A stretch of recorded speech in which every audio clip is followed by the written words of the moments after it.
And you've got Aired Out here live on a Wednesday afternoon. Absolutely beautiful and sunny out there today. My name is J.D. Green. You've got Aired Out. I am so honored to have my guest, who is seated right next to me in the studio this afternoon, a guy that I have not had a chance really to get to know well. And when I did meet him, which was, I think, the first time a couple of summers ago, within a matter of seconds, I said, this guy is straight up cool. Zachary Hughes is my guest this time around on Aired Out. Zach, thanks for coming in here, brother. Oh, thank you, JD. And thanks to whoever it was that got you here, too. All right. That's cool. Where do you? So, what's the story about you? Before we get there, before we get into your life and your story, I just want to say, I just want to echo again that, when I met you, you just right away you were, I don't know, you just seemed like a straight up guy. You just seemed so friendly. Right. And it seemed like you knew me, and I hadn't yet had a chance to meet you. And since then, I see you everywhere. You're everywhere. I try to give a little toot on the horn or on the motorcycle, but every time I see you, I'm like, I've got to get that guy on Aired Out. Yeah. What is, first of all, we're going to get into your story, but you do so much for this community. Right. It's unbelievable. Yes. I had no idea. And I didn't have an idea until you and I got chatting on Facebook. And I was like, you know what?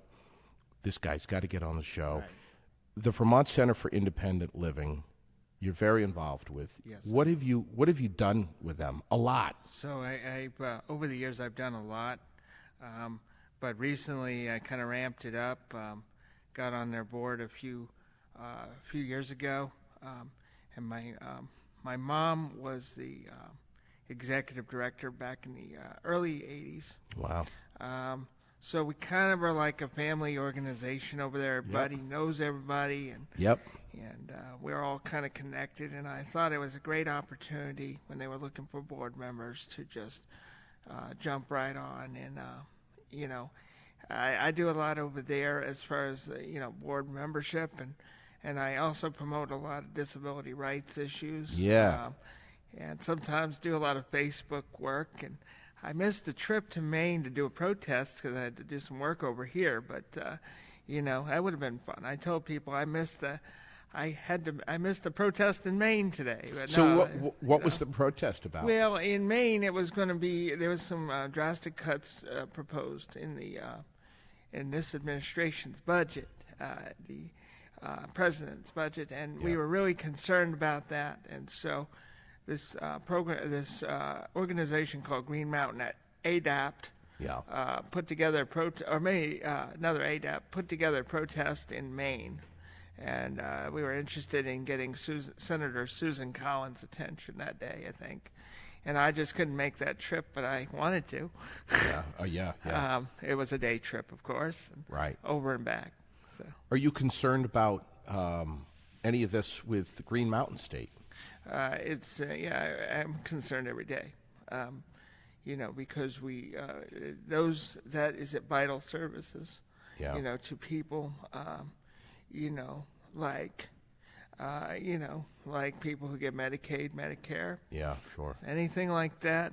Yeah. You take cuts like that, and I don't know if I call it. I don't really know if I call it entitlements. Yeah. I just call it what it is. It's out there. It's offered. Sure. Do it. We just had a little protest in the Granite City. Mm-hmm. Yeah, this weekend. Yeah. Yeah, this past weekend. Yes. Yeah. Were you there for that? No, I didn't make that. Yeah. I had to do some work in Montpelier. Vermont Center for Independent Living, I'm sure there's a few folks you'd like to give a shout out over there. Certainly would give a shout out to Sarah Launderville. Amazing lady. And Erica Rail. Yeah, Erica. People over there are just tremendous folks.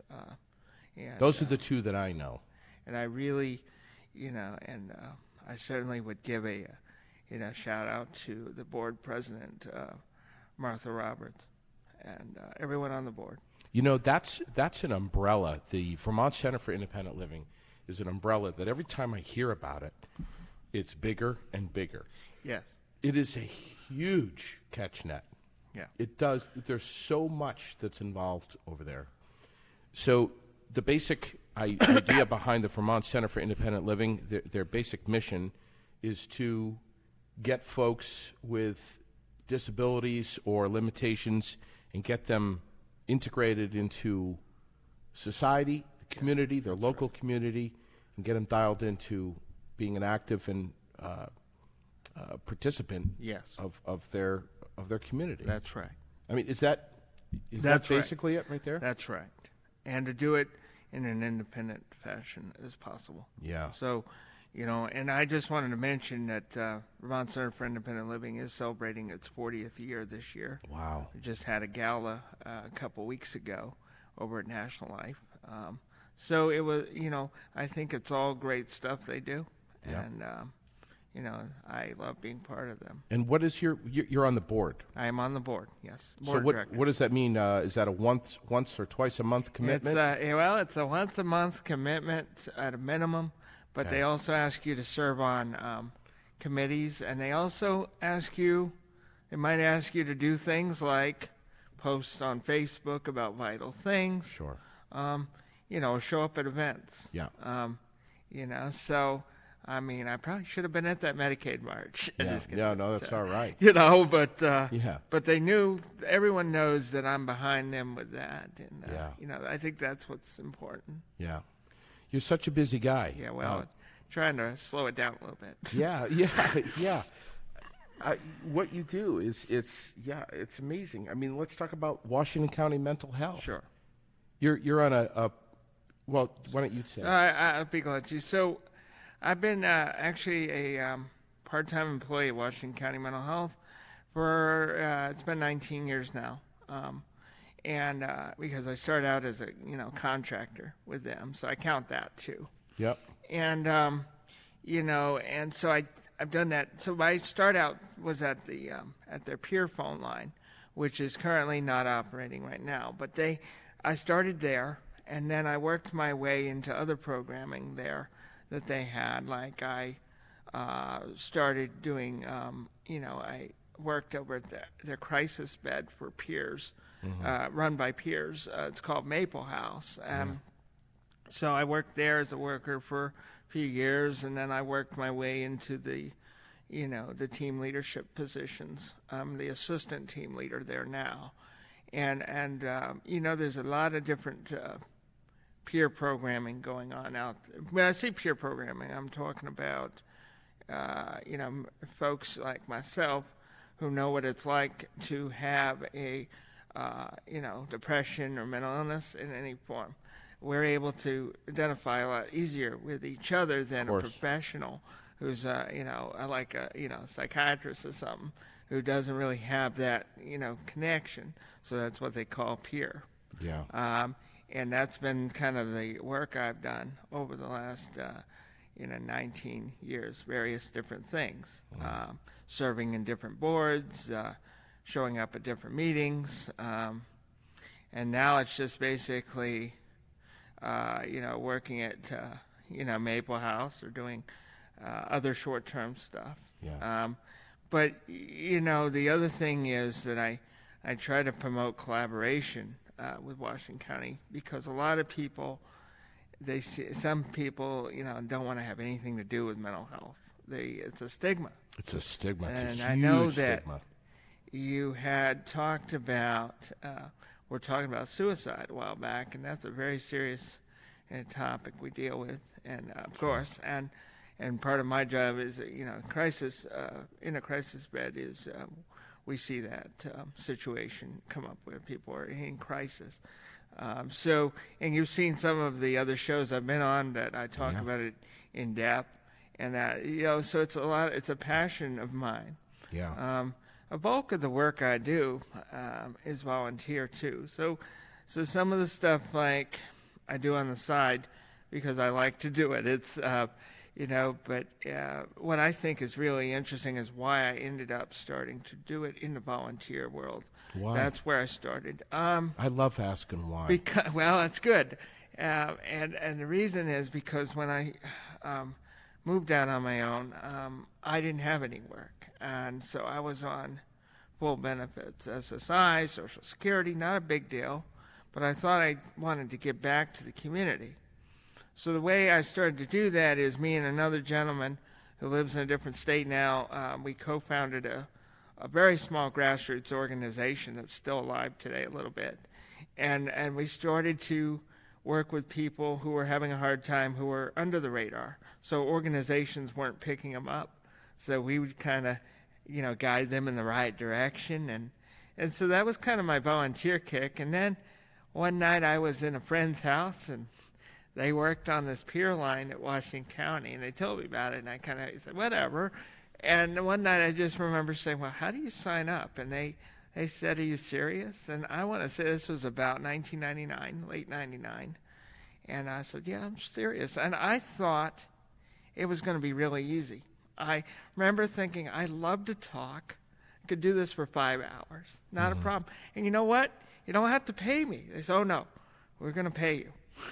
So I don't need, Wow, man. And so the next thing I know, so I get there and I get on the phone line and, and I realized I can't do all the talking because you have to listen. You have to listen. So that was the most challenging thing. Of course. Sit there for 5 hours and Yes. and do that because I'm used to talking. Yes. And by the way, they didn't want to hear about all my exciting things in my life because they didn't have any excitement in their life. So they'd say to me, well, why are you telling me about your trips to Buffalo? Or I don't want to hear that.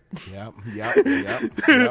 That's all right. So that was the kind of starting point where I, and the other thing that was helpful for me in getting that work was that I started to connect with the agency at Washington County a little more. I often saw them as an enemy for a long time.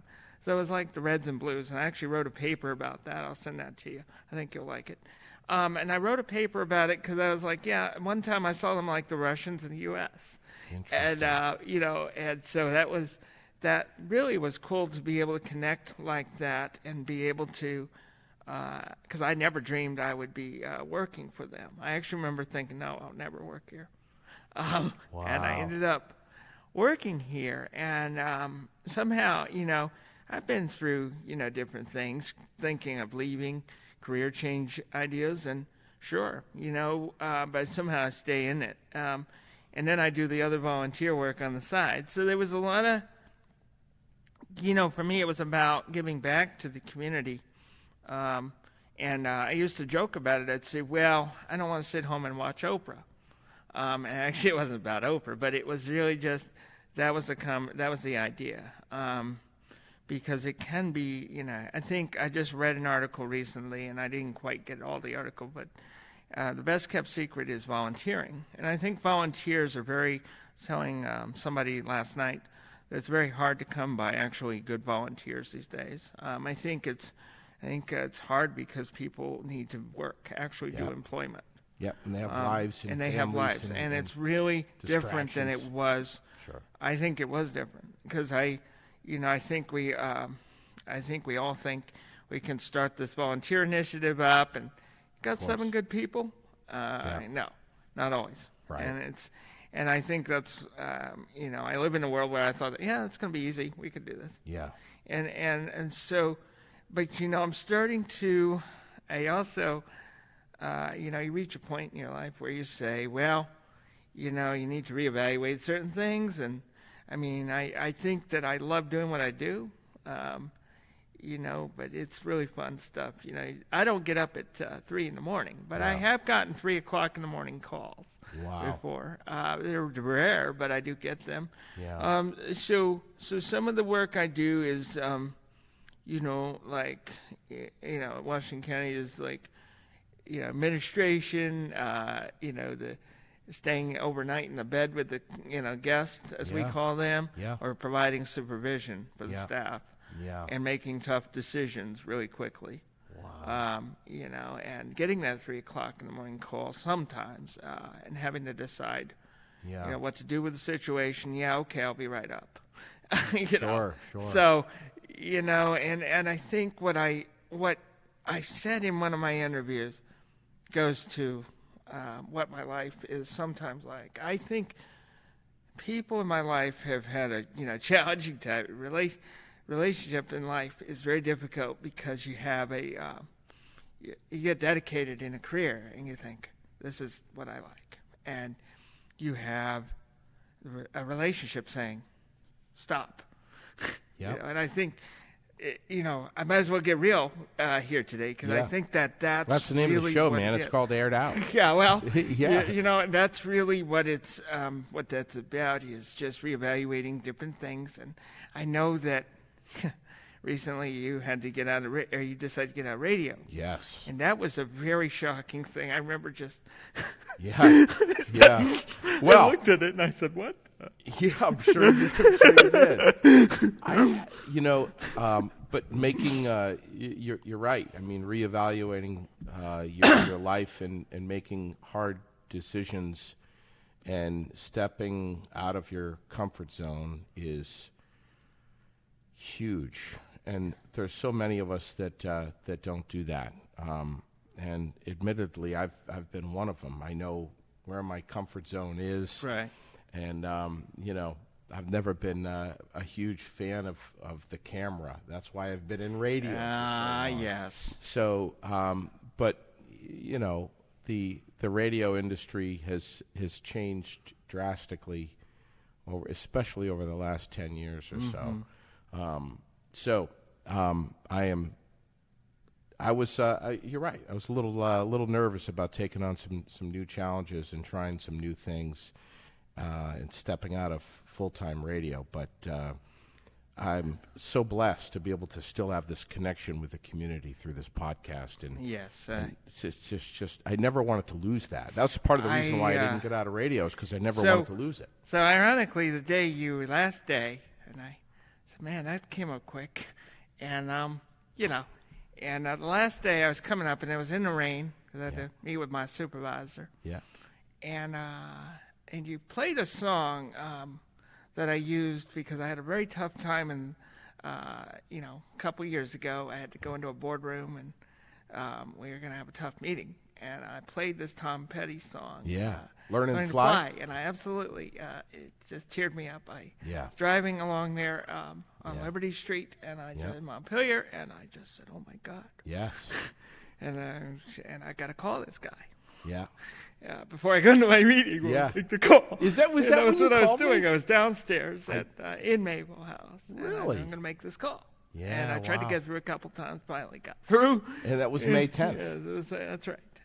And I was just blown away. I just remember thinking, man, how's this guy make this decision? And I always wanted to know. I didn't get the chance to ask my former program director how she decided to retire, but I wanted to, because those are tough decisions. And yes, we do.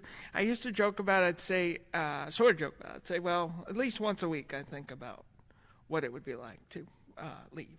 Yeah. What would that look like? Yeah. Could I leave? Could I do it? Sure. And then that discussion fades. And, but sometimes it comes into play and you say, oh, wouldn't this be cool? We'll try this out. Yeah. And I think that's really what it's about. And you realize, because this is, as I said, it's been about 19 years. And so in your case, I believe you said 30? 30 years. 30. I said, oh, it's 30 years. I can see it.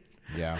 Yeah. And so this was really cool. I mean, I had met you I'd heard your name floating around. I said, that's a cool guy. J.D. Green, what a name. This is really cool. My first trip to a radio station was in Texas. And we always used to think how cool the radio station was. Yeah. On the radio. We'd listen to radio. Yeah. How do they do this? How do they, do all that? The voices sound cool. And so we go in the radio station. We're like, huh? What you hear is not everything that's going on. I do remember that. Yeah. And I said, wow. And my radio station in Vermont was a cool deal. Back in the day, back in 1991, I was in Rutland. Yeah. And I hope they don't mind now, but I was, we got the chance to go toward WJDR. Yeah. But I liked Z97 at the time. Yeah, yeah. And I really wanted to do Z97, but we went to JDR. Yeah. And so you went on the air? No, we didn't. I don't know if we did, but I do know that I had to write a thank you letter to JDR. Yeah. And so I wrote my first thank you letter. I said,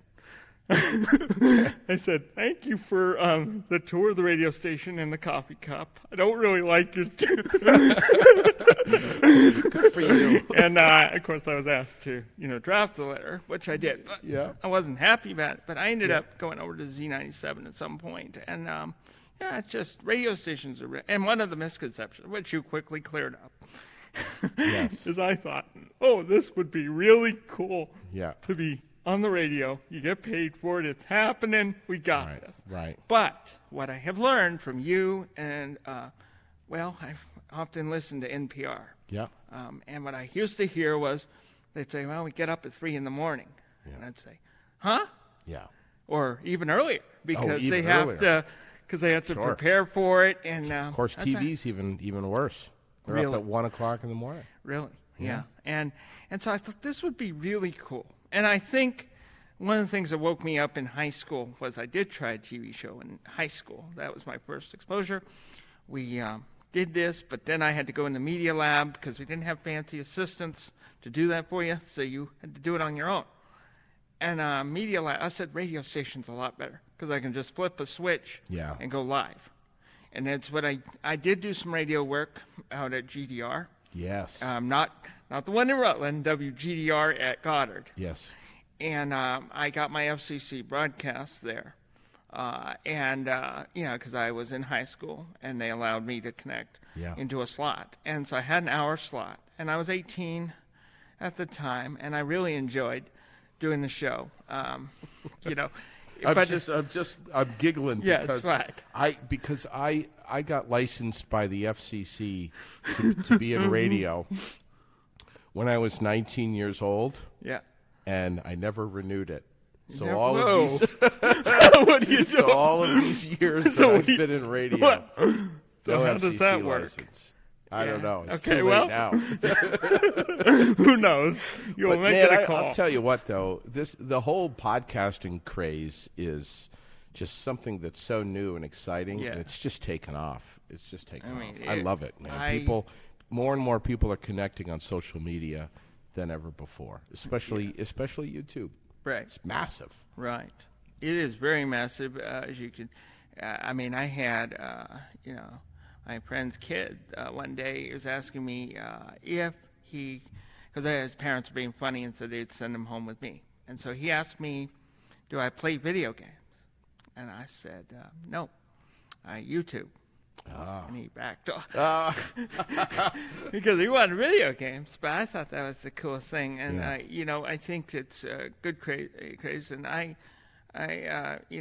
when I watch the shows that I have done, I'm very happy with me because I can actually come up with things without much script, which is something. Sometimes I have to do scripted stuff, and like I had to do this presentation at work a few years ago, about a year or two ago, or maybe a year ago, and I was told we had to do it by script, and I did it by script. But I said to my boss I could ad-lib it. I had, just this unique ability to just do that, and I think generally speaking, though, the reason you guys see me around out there, there's just a lot of things going on. Yeah.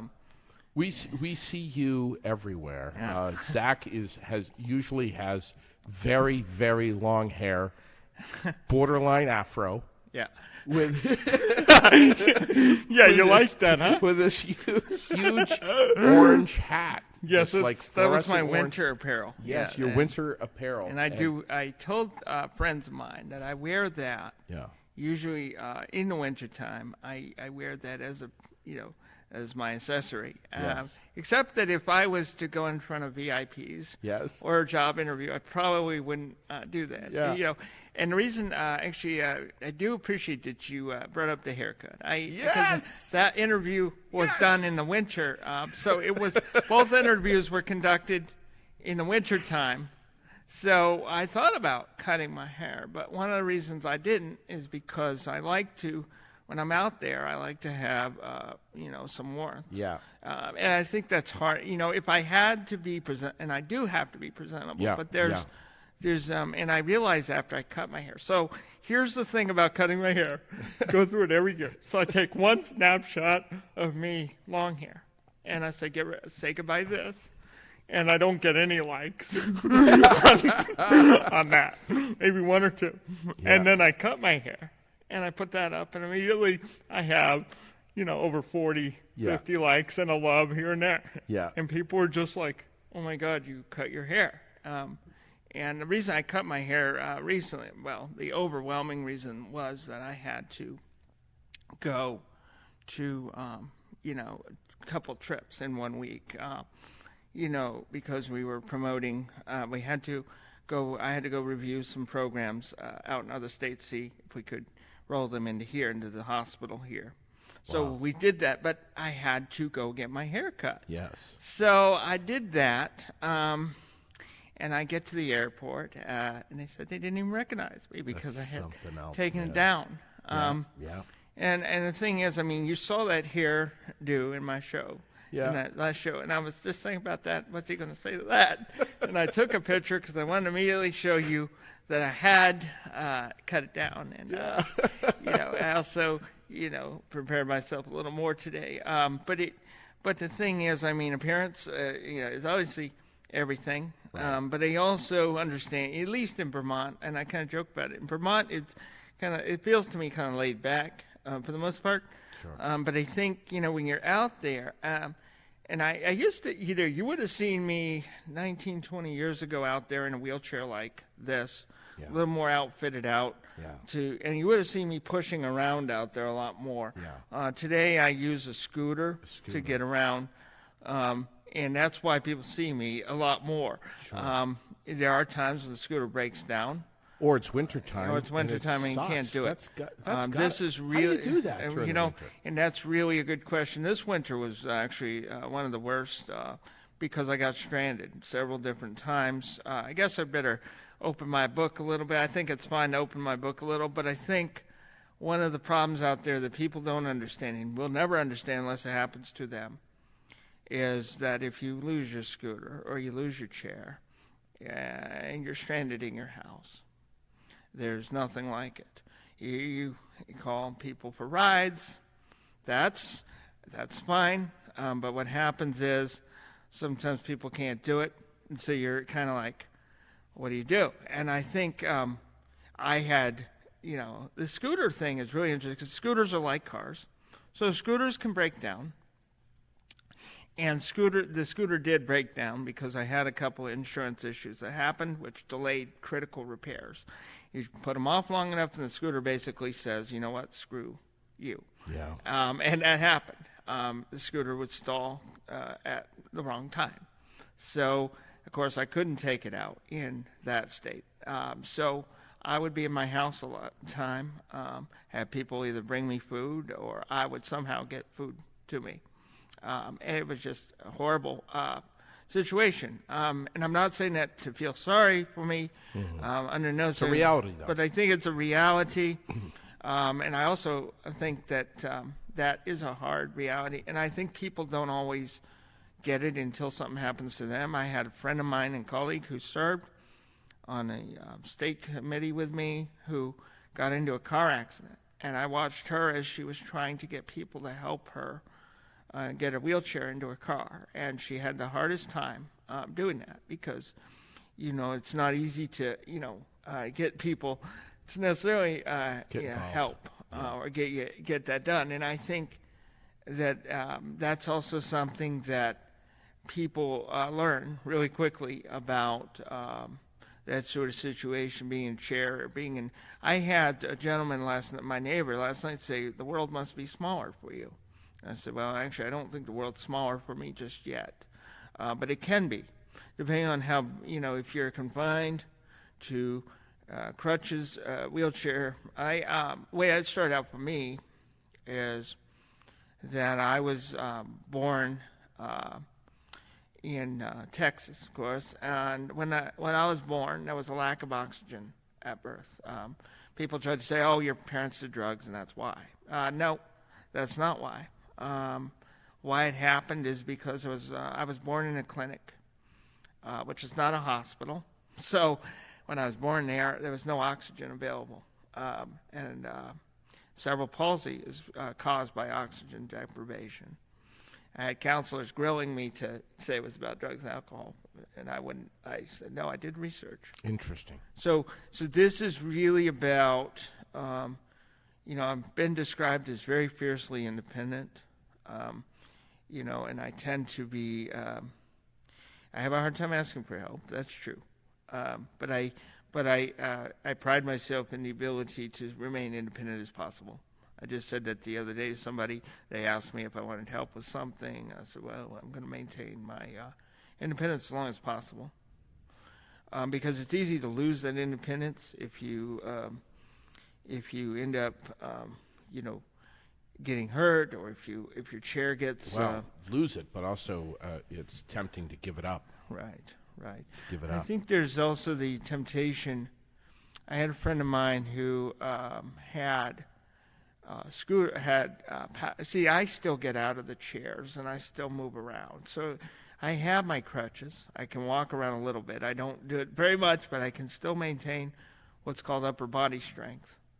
And without that, you could end up, I could end up in a nursing home easily. So you didn't suffer any kind of tragedy or an accident or anything like that? No. Which paralyzed you? No, nothing like that. Okay, so what you have basically is CP. That's right. Okay. Yeah. Okay. Which comes in all different kinds of shapes and forms. That's correct. I mean, I know a dear lady, and I of course I can't mention her name. She knows who I'm talking about. Yeah. Those, and she's got CP, and God, I just love her to pieces. Yeah. She is such a sweetheart. But she's at a much more severe level than you are. And then my other boy, who I know would love a shout out on camera, is Jay Arbucio. Mm-hmm. And I don't know do you know Jay? I think I do know him. Yeah. Jay, man, great guy, and very much is still working hard to be independent. So speaking of independent, I do want to give a shout out to a story I put out on Facebook very often. And first of all, I've been adopted. So, but my mom and dad were very up here were very critical in the disability movement, because my mom was the executive director at Vermont Center for Independent Living. So they were down in Washington, D.C. about 1985. And they were meeting with, the Vice President Bush at the time, Herbert Walker Bush. And they said, he suggested, because they were talking about advocacy, they wanted more disability rights. This was prior to the Americans with Disabilities Act. Mm-hmm. So they wanted more of that, and suddenly, Vice President Bush says, well, I think you guys should get together and advocate for that. And my mom says, Mr. Vice President, are you saying you would support such a piece of legislation? And he indicated he would. Now, in July 25th of 1990, he signed the Americans with Disabilities Act. 90. Into law. Wow. All right.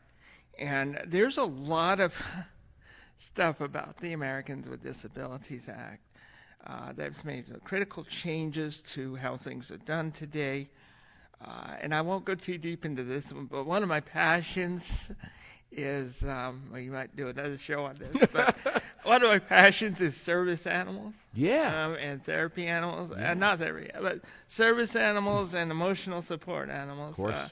And so, And so there's a lot of debate out there in the world about, why is it people, they can bring their dogs into my business and I can't do anything with it, which isn't actually true.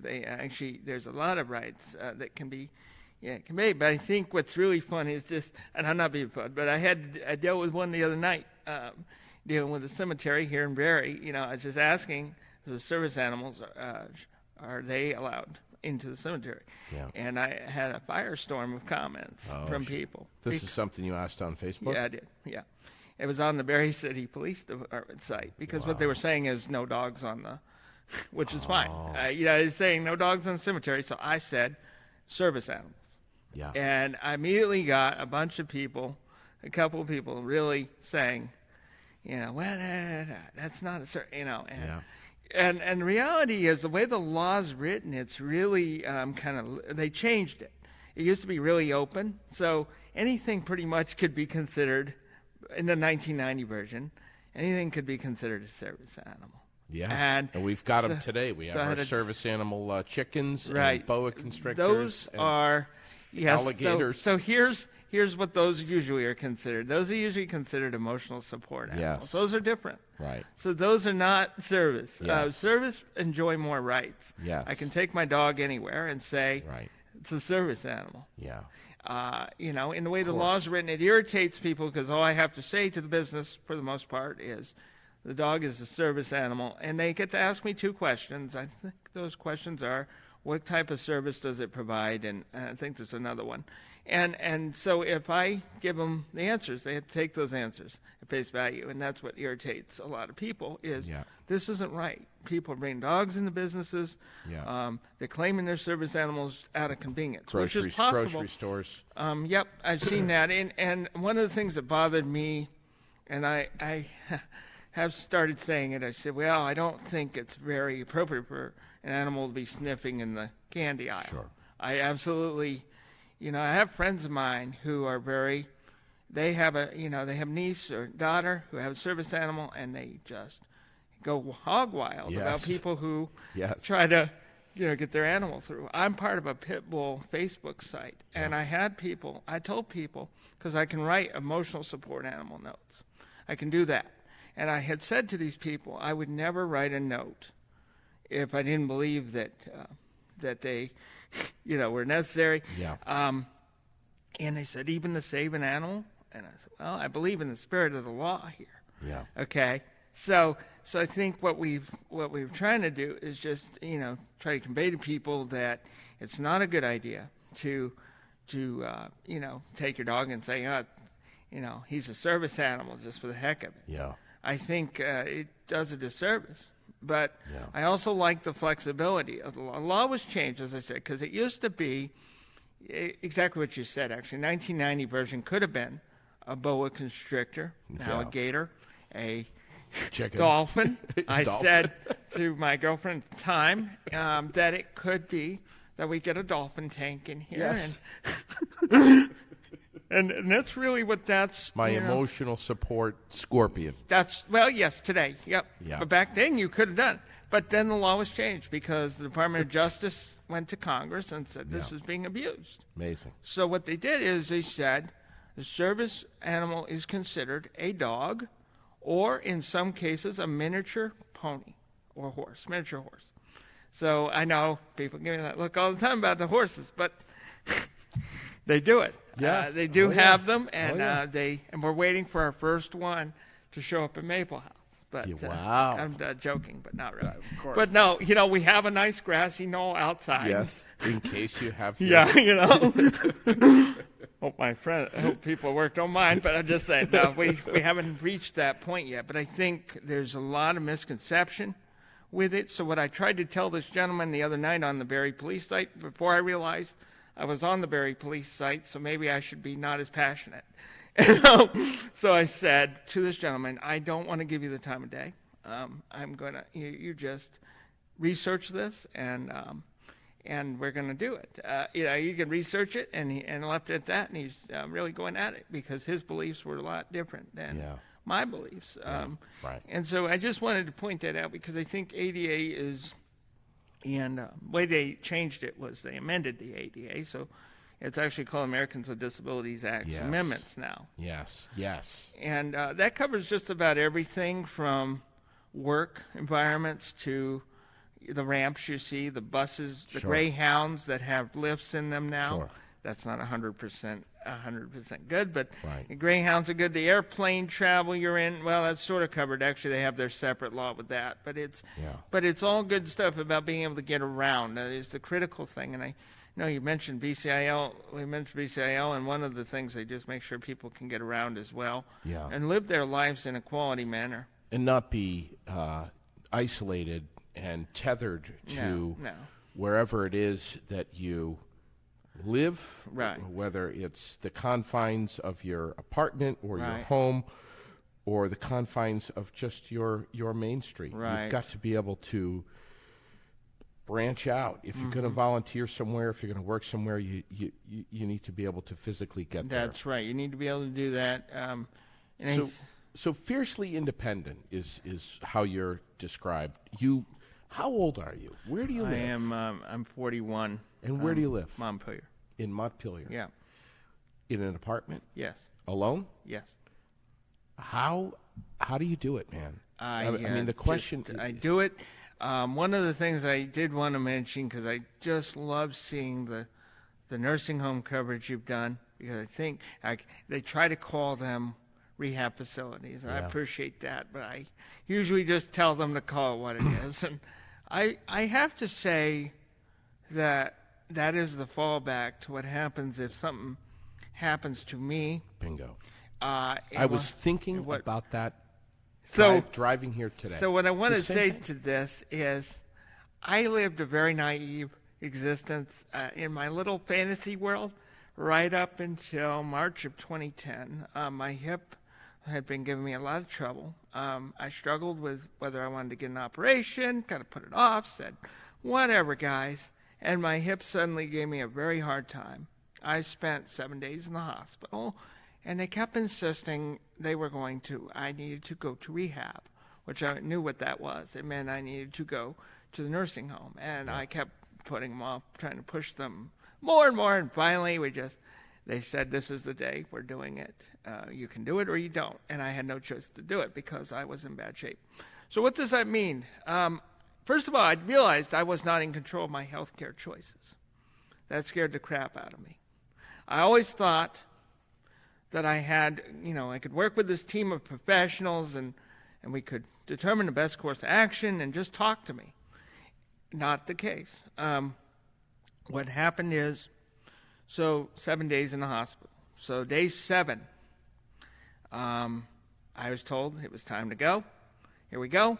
You're going to, Rowan Court has a bed for you. I was very upset because we hadn't processed that. I hadn't been able to process that the night before. I knew it was going to happen, but they never sat down with me and said, we're thinking about tomorrow. That would have been a simple thing. I would have been prepared, right? Nope. This is moving day. We got to do it now. So that really ticked me off. And so what happened is I acted out that event by the driver from Rowan Court. Nice guy. I felt bad later. He showed up. He wanted to take my scooter to ahead of I was going to be transported via wheelchair, which is fine. But I said, this is the way I said it. It says, the scooter stays here. I need to be able to transfer to show that I can do that. Transfer from the scooter to the bed, make sure they know. And they kept pushing at me. And I said, no, it stays. And I was quite irritated. They knew this. So here's the thing that was happening. That day was very hectic for me. I was very scared. I was upset. I didn't want to have to do this. I did not want to have to go to a nursing home. I was petrified. I had a meeting with she's now the executive director of Washington County. Her name is Mary Moulton. I had a regular meeting scheduled with her that day. It turned into something else. Mary came in, closed the door, and we talked. And I said, I can't do it. And she reassured me that, yes, I can do it. And what was it like really going into the nursing home was it's a different environment. As you know, you're the activities director over there, and I have the utmost respect for the folks over there. But I will not put myself in the facility unless I absolutely feel it necessary. And I do remember being there. And I remember just, realizing that this place let's just talk about it in general terms. Nursing homes sometimes have short staff. There's no way they can cover everybody. And I'm speaking the truth here. We're not being critical of them, because I'll tell you there's a lot of good people. They're friends of mine, including you, who work over in there. great nurse who retired, Pat Woodworth. She really was a cool nurse. She tried to take care of me, make sure that I was happy, or tried to do what she could for me because she knew that I was really not in a good... I was probably one of the younger guys there, besides another gentleman, and I was really petrified with it. I saw stuff that just really made me think, and so a few months after I got out of the nursing home, I saw a letter that had been dispatched to the editor. People weren't happy with the response time with staff. So if I pushed the button while I was in the nursing home, the call button, I always made sure it was important. I never pushed it out of, for the heck of it, because I didn't want to be taken as, oh, it's just another situation. Because human nature says, when you get a call, oh, that's just Joe again, and to be. That's human nature, okay? So, and the other human nature is there's just not enough staff. And so you realize that, and you say, oh my God, I'm glad I'm 32 and not 92. And I know that people strive to do good work in there. So, the last time they wanted to send me to rehab, I had the flu. And they were going to, and I was open to the idea, but I said I wanted to test my ability to transfer, and if I feel comfortable, we'll go with it. Well, they all thought I was going to go to the nursing home because, yeah, okay. Well, I said, no, I'm good. They had the bed over at Gardens ready to go for me. I told the doctor, no, I don't need to go in. I feel confident. Plus, I feel confident to request the service should I need it. That's vital. So that is vital. One of the things that happened was a friend of mine had said to me she thought I should go into the nursing home because she was really concerned. She envisioned me going home alone, not having anybody or any connection. I was really petrified of that, I think. I didn't realize how bad it was. So I ended up leaving the hospital, of course, because my dad came and got me. I was being discharged. And she came up, and my room was empty. Darn him, because she thought, and she called me and said, where are you? And so I said, well, I'm at home. And I said, very weak voice. And she says, I don't want to talk with you for a while. And they were really concerned. But one of the things that happened was that I had to obviously agree to home health coming in and providing a check. And I think that is a naive part of making the sure health, you're okay. The health care, we're not always in control of that health care situation. We believe we are, but, and it's also just, being young. I was 32 at the time when I was in there the first time. Had to spend about a month in there. So because of, the first time I did a rehab stint, so I did 2 weeks. I think it was 2 or 3 weeks in there at Rowan Court. They were great. And then I said, I'm going home. Did you have surgery on your hip? Yes, I did. You did? Okay. I had to do it over. So I thought, what I'm going to do is I'm going to come back in the winter. We'll do the surgery in the winter of 2010, or 2011, would have been 2011. But then I had hardly been out a month, and my hip acted up again. And at this point, I told the docs that I was going to go with it. And they said, I think the docs up here thought, Dartmouth will be able to help him right out. And they actually said that I needed to wait about 30 days. So the best way to do that was to go back into the nursing home so I wouldn't end up in the rehab or going into the hospital multiple times. And that's where I spent the longest stint of my time. And, I did end up getting depressed in there. And I just want to point out that I don't believe that, again, I'm speaking truth and no attacks. I believe that it's hard in nursing home environments to provide mental health care. It's really challenging. And I think, I ended up having depression, and it didn't help that I heard that, this guy bought the farm that day, and I just remember saying, "That's it, I'm done." And what happened is that I ended up, really depressed in there, and I thought this would happen, but I thought I had the ability to have better control of it, and it wasn't as simple. I also found that, I do remember having, the second time around, when I had to go in the second time, one of the things I tried to do is bring in my own coffee. The coffee they had just was not doing it. So I said, I couldn't do it this time. For some reason, we couldn't get that coordinated right away. So I said, why don't you just go down the hall to your Keurig, and I don't care. And they said, we can't do that. And I understand that. I get it. So they said, we have to do a mental assessment on you. I said, sure. So they said, they did their mental assessment. And they said, it says you need arm's length supervision. I said, get me my darn coffee now.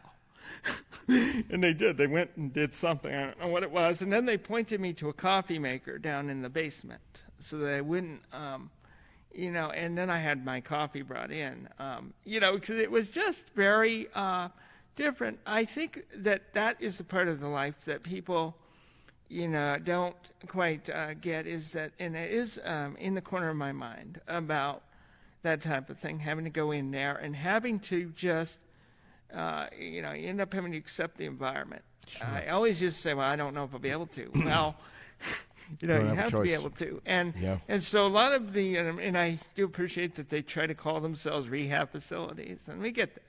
One of the things I would love to see if they ever pull it off is to, separate the folks a little bit if they're in, but it was really me and another young person were there. And so we had a lot of fun, in a sense. It's just that, when you have surgery, you have to, you just have to deal with it. And surgery, I don't think they believed that I would be out in 2 weeks. I was very determined to exit out of Gardens in 2 weeks, Rolling Court. I had to plan out because I just didn't want to lay around. I was very clear about I needed to exit. Unfortunately, the depression got ahead of me, and I had to exit anyway. It took me a while, but I exited anyway. But the point is that I had planned on doing this, and they said, well, you planned on staying a month or two. Yeah, I did. Change of plans. And I really enjoyed certain aspects. We used to do karaoke over there. We did, they did the bingo thing. They didn't really like my sense of humor with bingo because I got to call bingo. So I would say something like, I've been there, or I 54, and I'll say I'm not 54. And the former activities director there at this time, he said, Zach,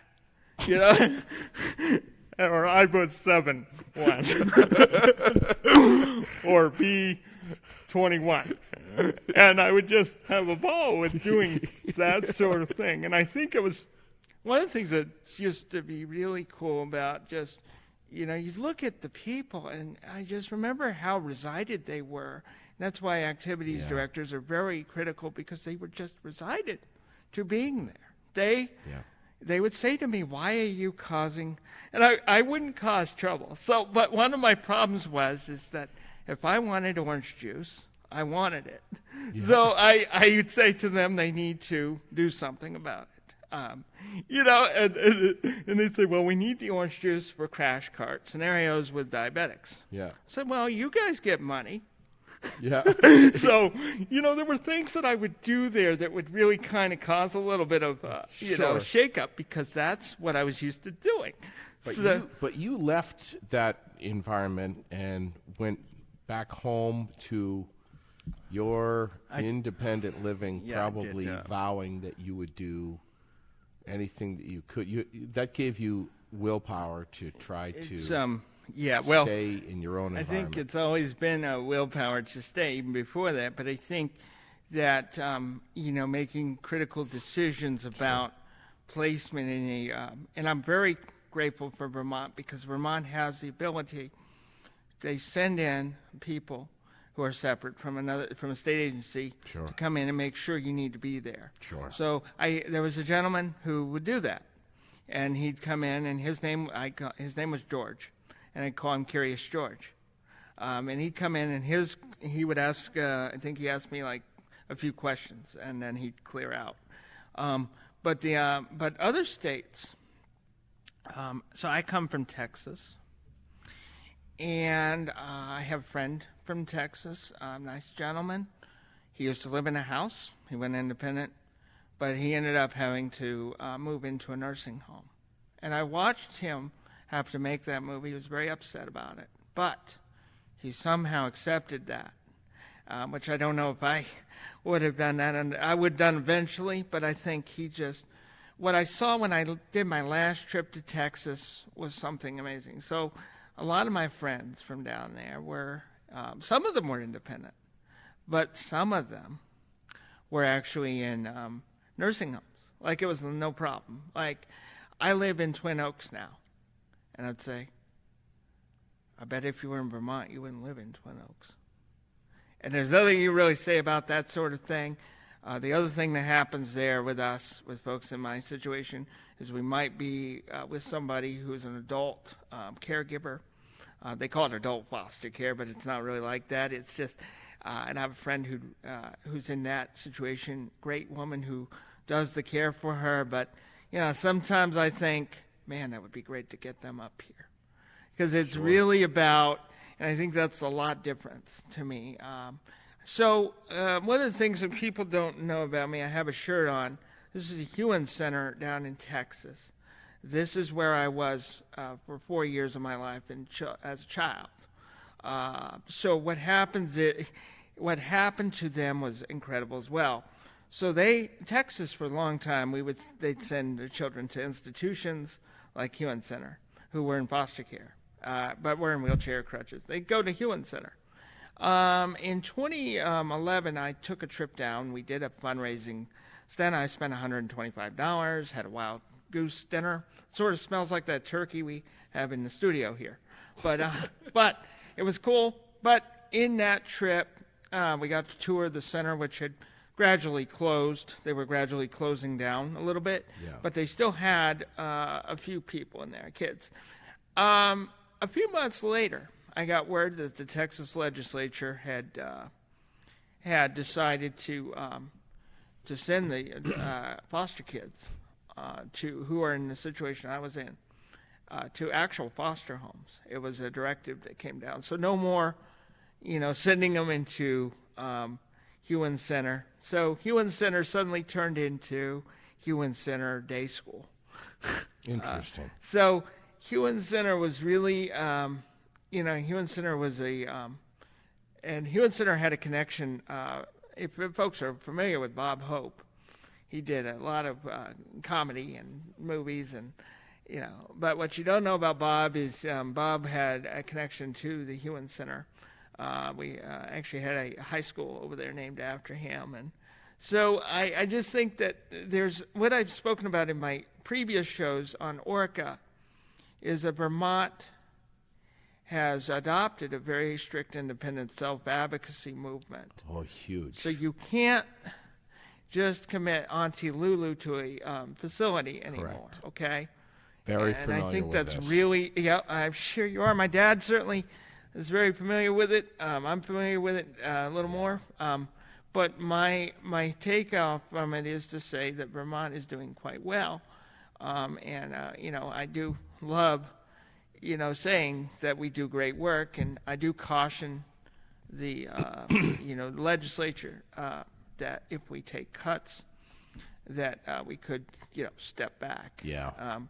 Because it costs more money, of course, I believe, to institutionalize. Sure, anybody. of course it does. So I think that if you look at my life, it's really about conveying the independence factor and sharing it with other folks, making sure that they live independently as possible. Yeah. I'm realizing there's other options. Really quick, the greatest story that I have is I went to a convention. I wasn't invited back. That's fine, because what I said I was in, I don't believe in putting somebody in something against their will unless there's an absolute. There's been every option tried, and there's nothing you can do. And there's just nothing you can think about. It must be scary for the person who's going through it. And I've had family members who, I had this conversation.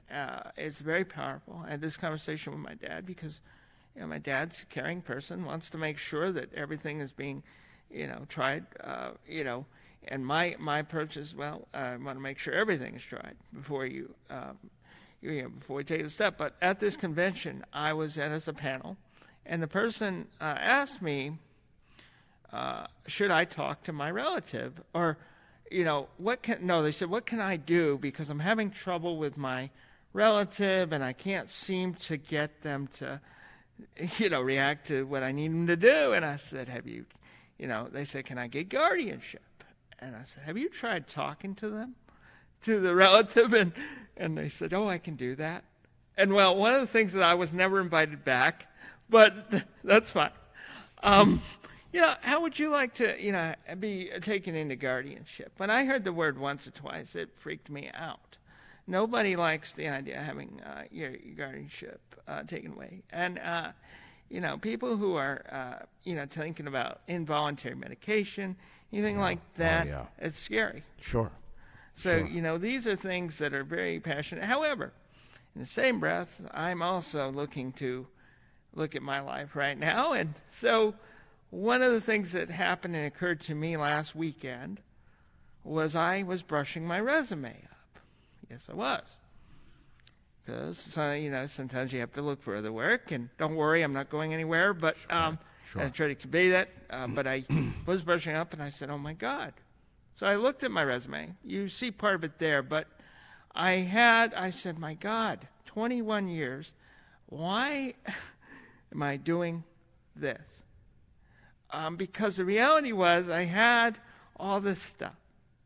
And I said, oh, my God. I started out as a clerk at the DMV. I don't know what I was thinking, but it was basically like a summer jobs program. I said, yeah, put me in an office because I don't mind working in an office environment. Well, that was really fun. So my whole point was, I ended up doing filing, but my whole point is that looking at that resume, I realized, and I kept saying to my friend, who I consider extremely close, I said to her, look, I think I'm overqualified. I don't understand why I didn't do this, and this. And all she would say to me is, her short answers is she gives me a very, okay. And I don't understand. Or she laughed because she thought, and I was saying it in a very serious, because that's what I realized. And I did end up applying for a job. I have applied over the years for different jobs and at least one or two executive directorships. Now, those are fun when you apply for those because I had a friend of mine say, have you gotten your interview yet?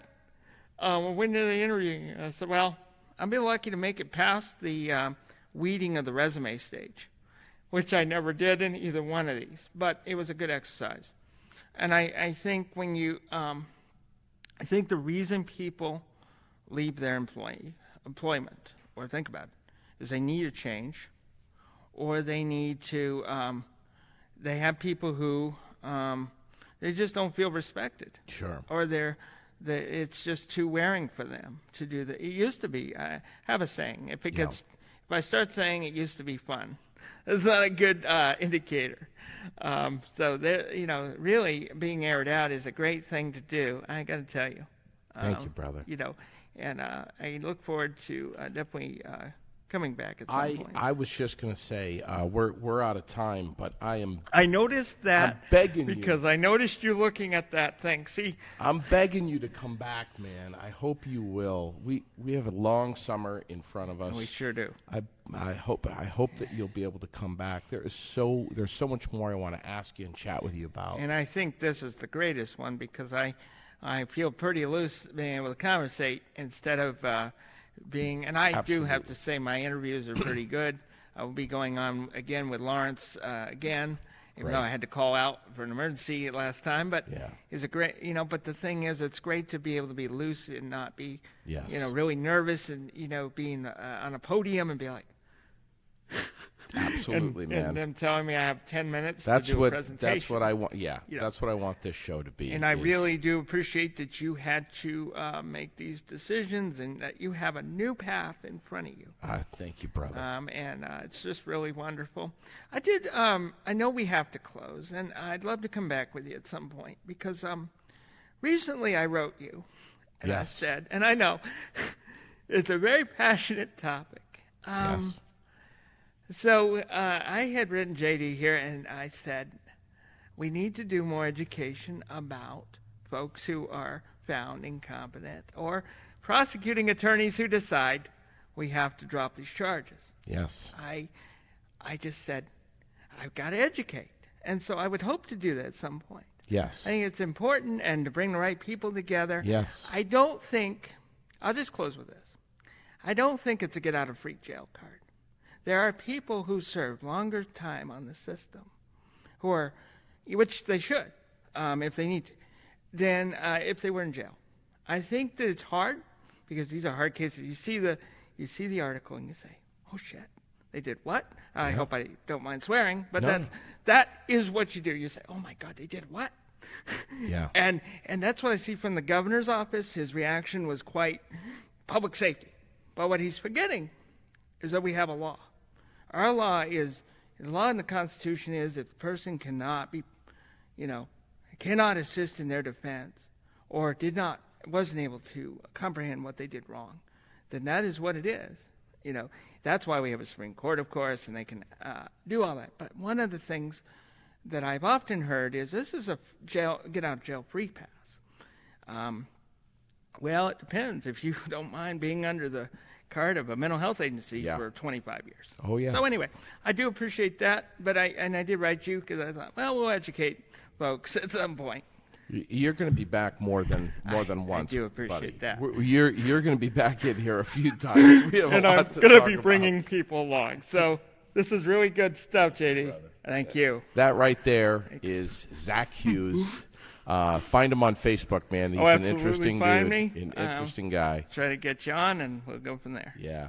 Thanks for subscribing. We'll catch you next time on Aired Out. Boom. Boom. And I'm skipping out of here. I know you got to express out. Thank you, brother. Thank you. Thank you. Please hit me up. Tell me I where, will, man. Where I got it. Find you. I got it. Yeah, man. Where can I find you? Got it, man. Where can we grab a drink? Barbados, maybe? Yeah, we should. We'll do that. I'll grab. It's great not getting up at 3 a.m. for you. Yeah, dude. Hey, man, you gotta look good. Uh-oh. Okay. I'm in trouble. Uh-oh.